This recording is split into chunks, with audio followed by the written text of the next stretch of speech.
Hey everyone, welcome back. Today I'm doing something I've always wanted to try, making bread in a slow cooker. This recipe is supposed to be super easy with no kneading involved, but let's see if it actually lives up to the hype. Let's get started. First, let's talk about flour.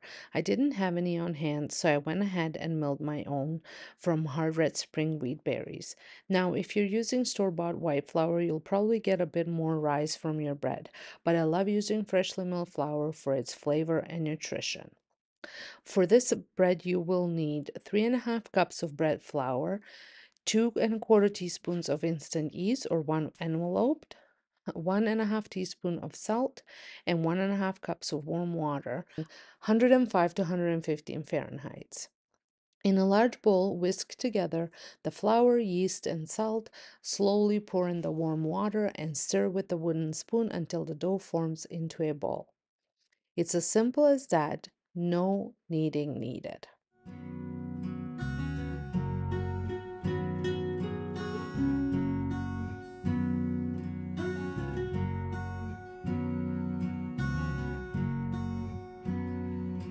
Next, cover the bowl with plastic wrap and let the dough rest on the counter overnight. The great thing about this recipe is that the dough rises while you sleep, perfect for busy days. The next morning, line your slow cooker with parchment paper to make sure the bread doesn't stick. This makes it super easy to lift the bread out when it's done. And the best part is the cleanup is a breeze.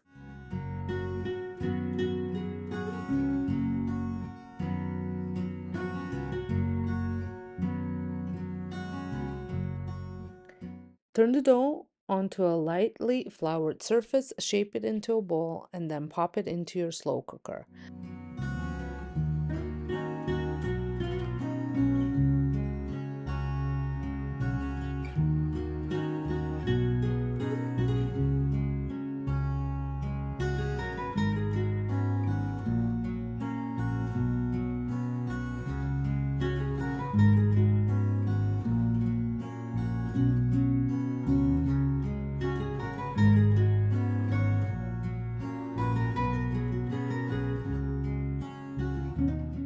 I've always liked to place a double layer of paper towel under the lid to catch any condensation so it doesn't drip back onto the bread.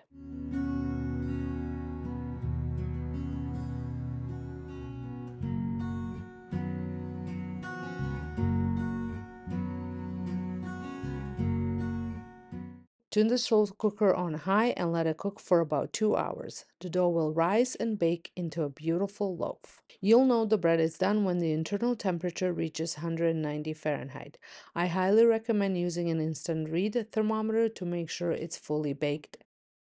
Once it's done, carefully lift the bread out using the parchment paper. Now the crust will be soft and light, so if you're like me and prefer a crunchy crust, you can pop it under the broiler for about 5 minutes. Let the bread cool on a wire rack before slicing it up.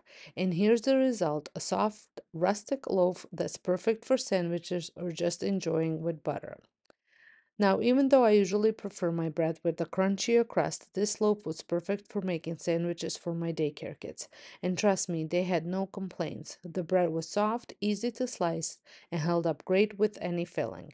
If you're looking for a simple, no fuss bread recipe, I definitely recommend giving this a try, especially if you do not have a bread maker.